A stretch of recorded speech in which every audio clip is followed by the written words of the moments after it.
But I don't want this message to be one where you're feeling you're getting beaten over the head. I want this message to be one that is encouraging, because I want your joy to be complete. I want you to know that you're saved.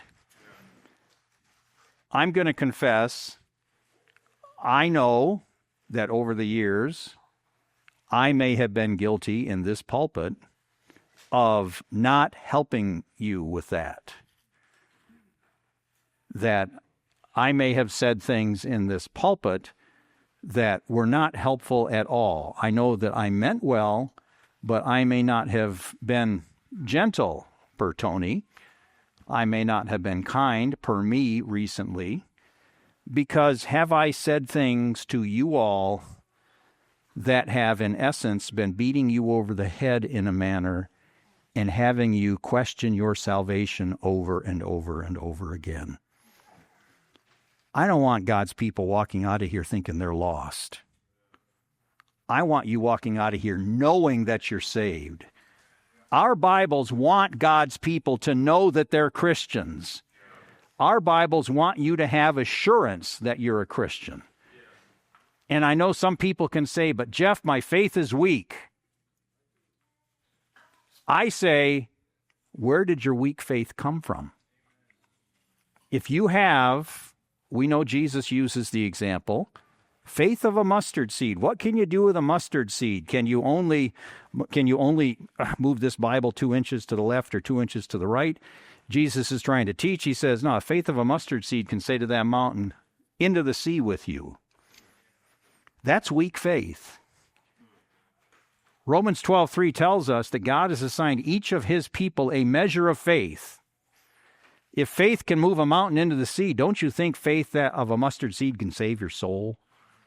Because if you've got a mustard seed's level worth of faith, where did it come from? God gave it to you. Sure, if you've got weak faith, if you've got faith that is not what you want it to be, yeah, I get it. We all want more faith, don't we? But if you've got faith, you've got faith. And if you've got faith that God gave you, that faith, although it may be weak, that faith has saved your soul. And who am I to say that your faith is not strong enough for me? I don't want God's people to walk out of here looking like the proverbial basset hound face because I have taken my Bible and gone over the head to people who are perhaps struggling, to people who are Christians but are struggling. I don't want to do that. And if I have in the past, I apologize. I want God's people to know that they're God's people. Now, yes, we don't want to give people false assurance. I understand that. But in an effort, perhaps, to combat false assurance, have we removed assurance from people, either in the past or people who sit in this room today, unwarranted? Perhaps. And I ask forgiveness for that.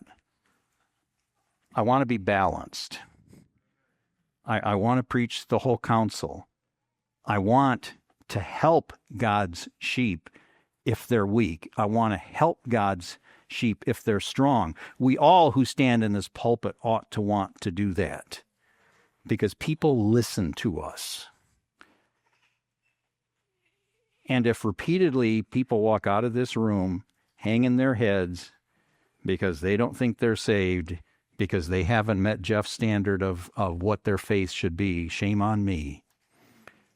You don't have to answer to me. I've got to answer to the Lord for what I say. James 3:1 hangs over my head every time I'm in this pulpit. And it ought to hang over the head of everyone who's in this pulpit. John wants people to know that they are saved. And he writes the letter. People ask all the time, how do I know I am saved? I tell them, read the first 4.5 chapters of 1 John. Because that's why it's there. Does John beat people over the head? No, he doesn't. Is he very direct in what he says at times? Yes, he is. Does he talk about people who were once of us but are no longer, they left because they are not of us? Yes, he does. Does he challenge people on sin? Yes, he does.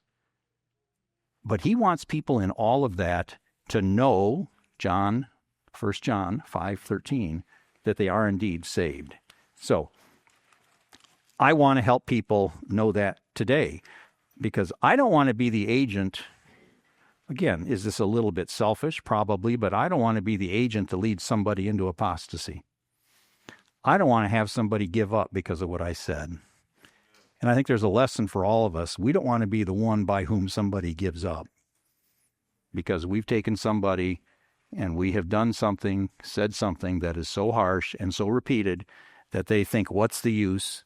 And they take their Bible, close it, give it away, and walk away. You don't get the sense that's where John wants to go with God's people here. He wants God's people to know that their joy is complete. He wants them to know that they're Christians.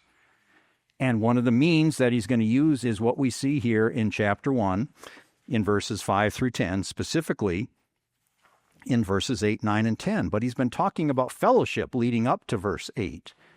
Fellowship with God and fellowship with each other. That's the setting for what he says in verses 8, 9, and 10.